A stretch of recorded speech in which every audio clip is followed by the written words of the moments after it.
Hi, everyone. Welcome to the Sanaz English Podcast. I'm Sanaz. And I'm Alex. Today we're talking about how someone can start learning a completely new language, and how Sanaz managed to do exactly that. Yes, today we're talking about one of the questions I get asked all the time. How did I learn Turkish so quickly after moving to Turkey? Because you moved to Turkey in 2019 knowing absolutely no Turkish. And within a few months, you started speaking, which is kind of impressive. Thank you. But I always say this first. I was not fluent in 3 months. Important clarification. Very important. But I was able to have conversations, communicate, and live my life in Turkish. And people kept asking me, how did you do it? So today I want to share exactly how I learned. Because if you're learning English or any new language, I think this can help you too. Okay, let's start from the beginning.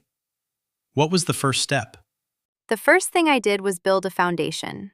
For me, that meant using Rosetta Stone. Nowadays, there are many apps like that. Duolingo, Babbel, whatever works for you. But at that time, Rosetta Stone was what I knew. And honestly, it helped me a lot. In what way? It gave me the basics: vocabulary, sentence structure, simple patterns, just enough to stop feeling completely lost. I started about 1 week before moving to Turkey, and I finished the course in around 2 weeks. It didn't make me fluent, but it gave me a base. So beginner apps aren't enough by themselves, but they help you get started. Exactly. They help you build the foundation. What came after that? Turkish TV series. Really? Yes, when I first moved here, I had a TV with Turkish channels in my apartment, so I started watching Turkish shows every day. At first, I understood almost nothing, but I would pause constantly, check subtitles, search words in the dictionary, and write everything down in a notebook. That sounds like a lot of work just to watch one episode. It was. But I wasn't watching for entertainment anymore. I was training my ears, and I watched the same series over and over again. Eventually, I started memorizing words, phrases, and full expressions. Then one day I realized I could understand scenes without subtitles.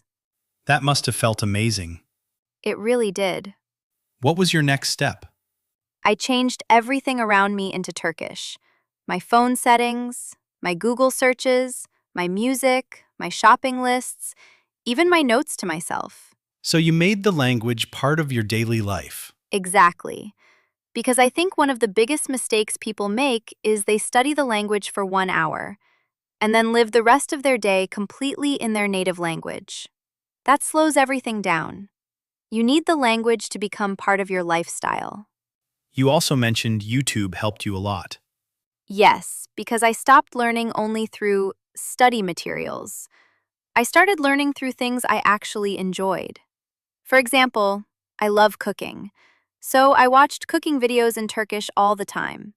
And while learning the language, I was also learning Turkish cuisine. That's smart, because it makes learning feel less like studying. Exactly. And that's what I always recommend. Whatever you love, fitness, makeup, gaming, fashion, history, consume that content in the language you're learning. When learning connects to your interests, it becomes fun. And when it's fun, you stay consistent. So when did you actually start speaking Turkish? Around 2 months in.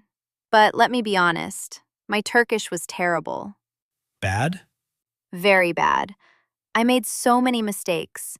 I started making Turkish friends, and even though many of them spoke English, I asked them to speak Turkish with me.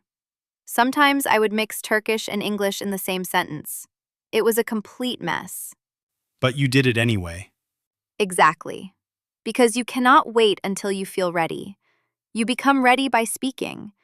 My friends corrected me all the time. Sometimes they laughed because my mistakes were funny. And honestly, I laughed too, because mistakes are part of the process. Did you ever surprise people with your Turkish? Yes, and this was one of the funniest parts, because sometimes my grammar was terrible, but then suddenly I would use a very advanced phrase I had memorized from a TV show or YouTube, and people would look at me and say, "Wait, how do you know that expression?" That's amazing. Because I learned like a child. Whenever I heard something new, I wanted to repeat it immediately. I got excited every time I learned a new word or phrase. Sometimes I would literally wait for the perfect moment to use it in conversation.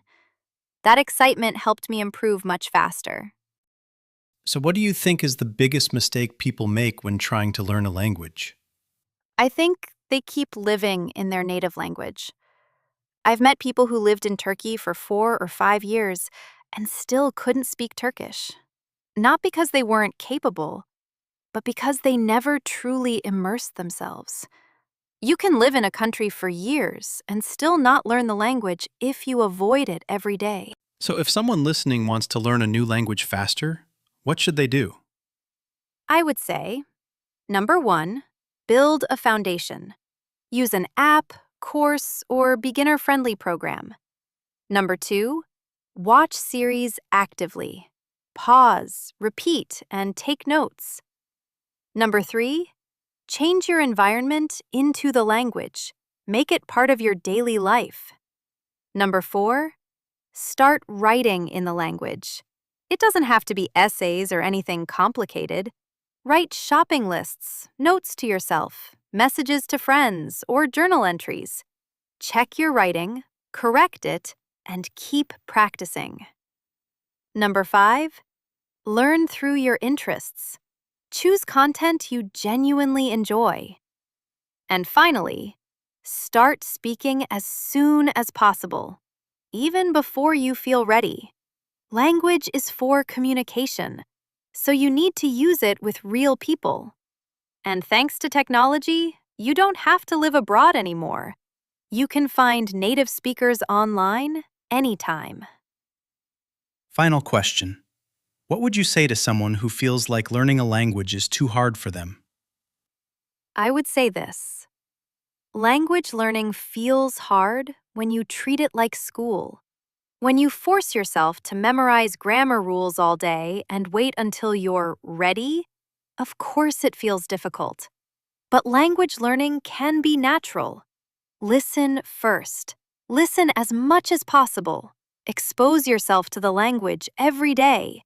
And eventually, you will start speaking. It becomes inevitable. I love that. And I think that's the perfect place to end today's episode. Thanks for sharing that, Sanaz. Thank you so much for listening to the first episode of the Sanaz English Podcast. Maybe in a future episode, you can tell us more about how you learned English and how you're learning Italian right now. Absolutely, I'd love to. We'll talk all about that in a future episode.